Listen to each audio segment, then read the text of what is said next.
gimana Yunda? Iya, itu semua juga kembali ke kita sebagai orang tua sama ke pengetahuan kita, ke kewawasan kita.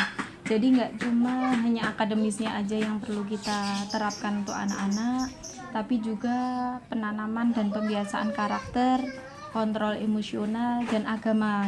Yang penting itu agamanya itu.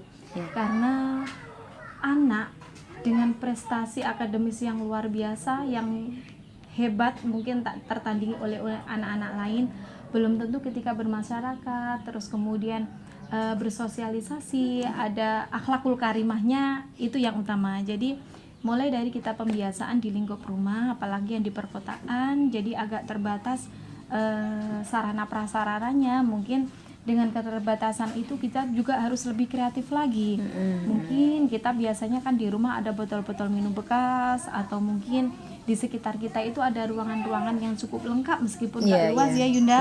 Mungkin ada kamar mandi, tempat tidur, kemudian tempat ibadah, tempat sholat itu buat berjamaah bareng, tempat kumpulnya keluarga sambil nonton TV, sambil kita berdiskusi. Nah dari situ mungkin malamnya itu kita ajak sharing anak-anak. Besok ketika Bunda mau kerja, ada piket di sekolah, anak-anak mau ngapain ya? Jadi kita koreksi dulu apa sih yang diinginkan anak-anak itu. Jadi nggak monoton semua kegiatan anak harus kita yang membuat, dan itu pun juga harus mau anak-anak juga harus menyelesaikan sesuai dengan keinginan kita sebagai orang tua. Nah itu sebenarnya egois kita sebagai orang tua. Jadi mengawali dari rutinitas harian. Yang pertama yaitu komunikasi dengan suara rendah. Jadi komunikasi itu penting, yang biasanya kita teriak-teriak, seorang ibu biasanya kita udah capek, gitu. Kemudian di rumah udah beres-beres rumah, kemudian dan ada itu kadang refleks ya Yunda. Iya, otomatis itu refleks yang namanya manusiawi ya, kita lisan tak bertulang katanya. Jadi apalagi di situ ketika kita sudah mengucap, otomatis nggak bisa kita tarik lagi, dan itu juga sudah mengena di anak. Jadi malamnya itu kita ajak diskusi, kita bikin rencana, kita bikin rancangan kegiatan apa yang besok bisa dilakukan ketika kita tinggal kerja, mungkin aktivitas di luar.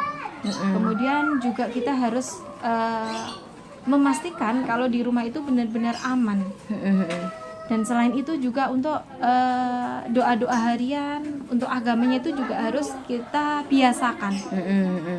Kita awali dari usia dini, mungkin ini kayak anak saya ini yang paling kecil ini PAUD, itu mulai dari bangun tidur doa, kemudian dia beres-beres, merapikan, merawat diri, habis itu kemandirian itu ya sarapan sendiri, mandi. Nah itu kan setiap hari kita ngawali, mungkin kita buat tulisan. Nah dari situ kan anak-anak bisa membaca, bisa latihan membaca kosakata kamar mandi, terus kemudian dahulukan kaki kiri ketika masuk ke kamar mandi, kemudian doa dan yang lainnya.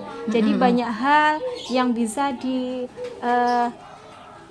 bimbing yang bisa kita berikan untuk pembelajaran anak di rumah, terutama yang di perkotaan. Terus kemudian mungkin kan kita anak-anak biasanya kalau di kota-kota itu instan ya makannya, karena juga selain orang tuanya repot, juga kayak makanan-makanan tradisional yang dibungkus sama daun-daunan itu jarang sekali.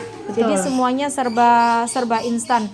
Kayak minuman itu ada botol-botolnya, dari botol-botol itu kita kumpulkan. Jadi anak-anak juga selain mendapat pelajaran PLH lingkungan hidup, juga dari itu bisa dimanfaatkan. Mungkin nanti membuat APE, membuat mobil-mobilan, membuat rumah-rumahan. Nah itu selain anak-anak kreatif juga